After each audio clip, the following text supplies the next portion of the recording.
Yet religions of all kinds must lend their wisdom to society.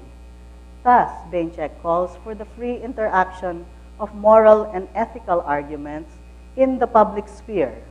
This benefits religion as well, because religion is renewed when it confronts social realities and reinterprets doctrine towards social relevance in democratic dialogue. In summary, this paper presents several major points. First, it defines religious fundamentalisms. Religious fundamentalisms are part of a larger phenomenon of fundamentalisms, which are further defined as modern political projects.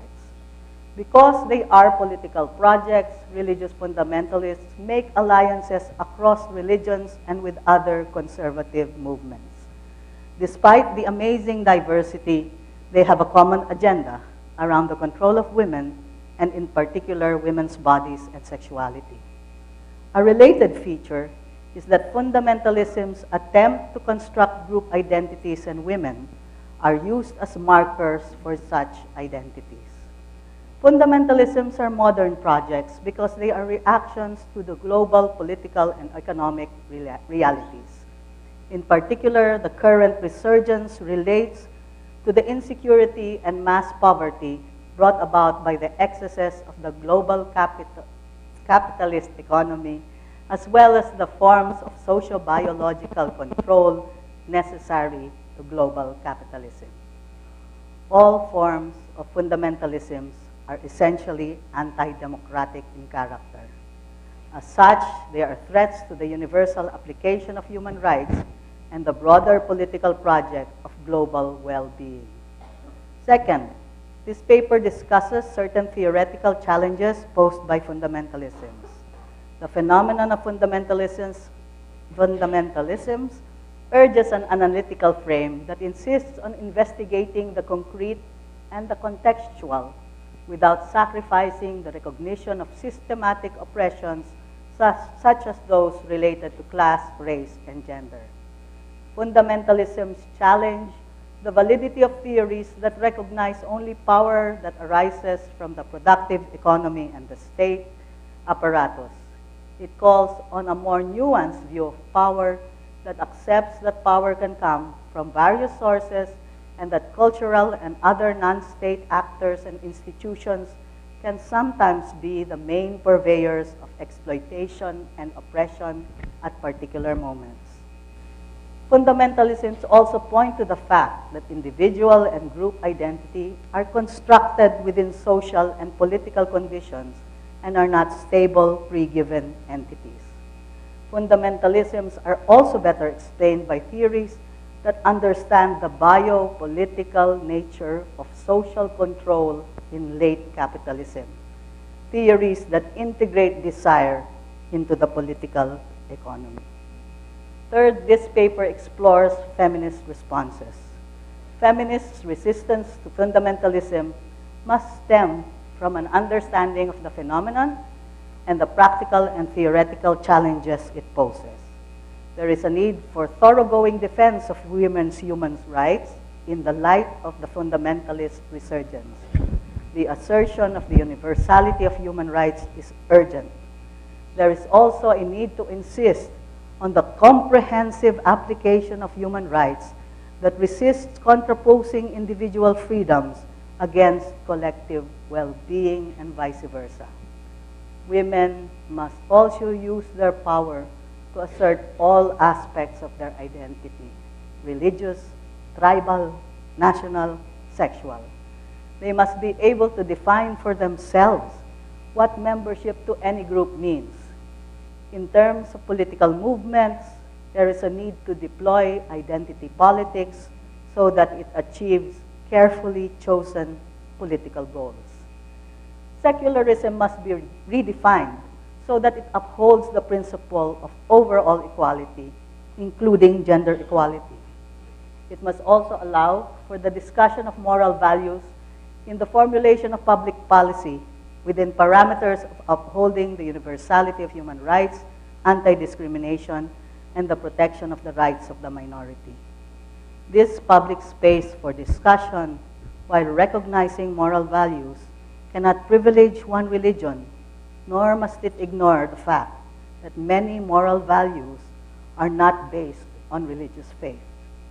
The call for secularism must also include a call to create democratic spaces within the various religious traditions. Women need democracy in public spaces, in the private arena of religion, and the intimacy of their desires and consciousness if they are to achieve equality. Thank you.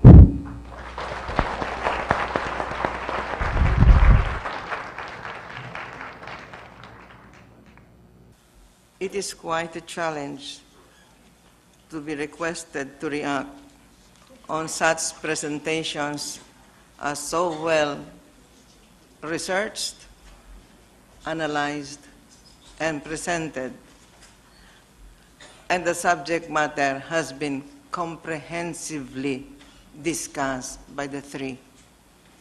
So I will limit myself to only one or two little issues, which were, in effect, truly discussed by the three. But first, let me state that the notion that women are inferior to men is a notion common to all cultures and the major religions of the world, since ever. The concept of gender equality is non-existent in the faith's dogmas, tenets, and precepts, no matter the attempt and assertion to the contrary of the practitioners and interpreters of these faiths. This social situation persists to the present, and human condition of the woman under this faith has consistently been one of oppression, inferiority, and discrimination. Even with all the continuous efforts to get women to escape the ignominy of being the sinful Eve and to confront and discard these oppressions. Today, this negative condition of women under these faiths, exacerbated with the intensification of religious fundamentalism, used for the ultimate political objectives of leaders of states, as well as religious leaders. In such situations, theocratic rules comes to the rise, and the secular nature of the state gradually erodes, erasing a clear distinction of governance by secular institutions and the coming about of religious entities to do such governance. The woman's status and role in society is further marginalized rather than ameliorated and eventually liberated under these circumstances. That is how we find the world today. In the paper of Dr. Sobritchea, she has focused the issue of fundamentalism as being the dominant feature with respect to control of women's sexuality and her reproductive rights. Indeed, that is, in fact, a very well-known fact in the Philippines, in our own country. I find it very disturbing that the sexuality of women and the exercise of her reproductive rights is carried out in the debates with a twisted assumption on the part of those who carry the debate, particularly with respect to the contraceptives as well as the possibility of eventually having abortion in our country. The twisted assumption is that the efforts are pro-life or against life. That is not the assumption of the feminist movement with respect to the rights of the woman in controlling her body. The assumption is the freedom of choice of the woman. So the pro-life and against life already defeats the debate in favor of the woman. I would think that a woman, and it is the obligation of the state, to provide all the public goods to its citizens, particularly the woman, in which she will have a freedom of choice to what suits her best. That is a fundamental human right.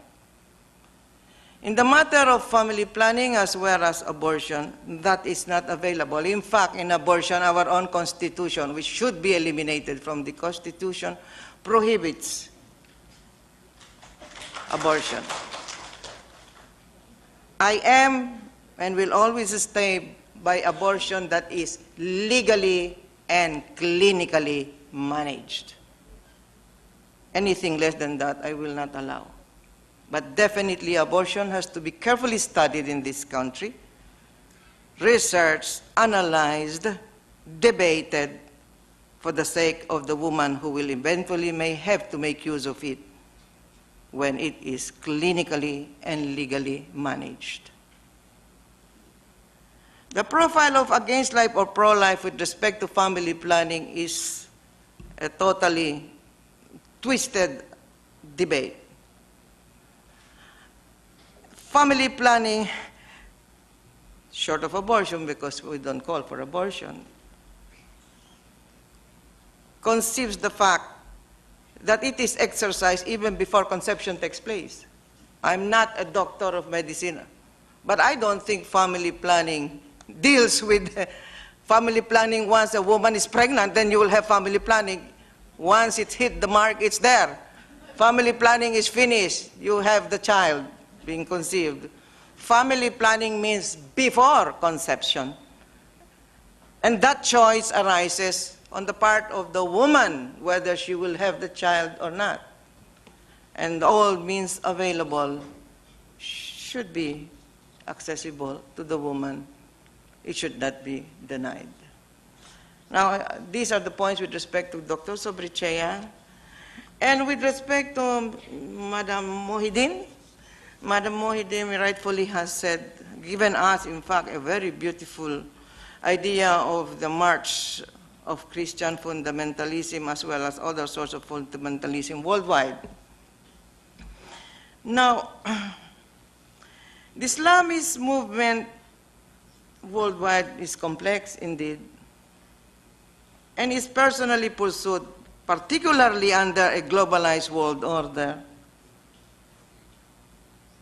to be able to challenge the Western concept of the Western world.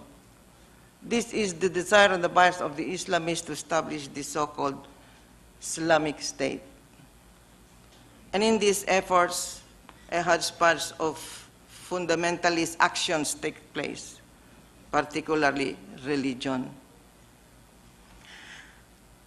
Well, it is a fact, and it does exist. That is already one way for the rest of the world to realize that this should not be allowed. Fundamentalism should not be tolerated, and some effort should be exercised, even if there is that desire on the part of the Muslim world, and rightfully so, to establish the Muslim state. But it should not get mixed up with religious fundamentalism. There is one hearkening point I'd like to say that we have recently observed with respect to one member state of the Muslim world when it had its recent elections. I've come across a recent article that has said that despite all efforts in Pakistan to establish a fundamentalist state, the voters have voted for leaders who will establish and continue secular values. That is hearkening indeed. Now, I have nothing more to say about Dr. Strada's presentation. It is a fantastic presentation. And I simply have to say that I fully agree. In fact, I fully agree with all the points raised by all the three speakers. Thank you very much.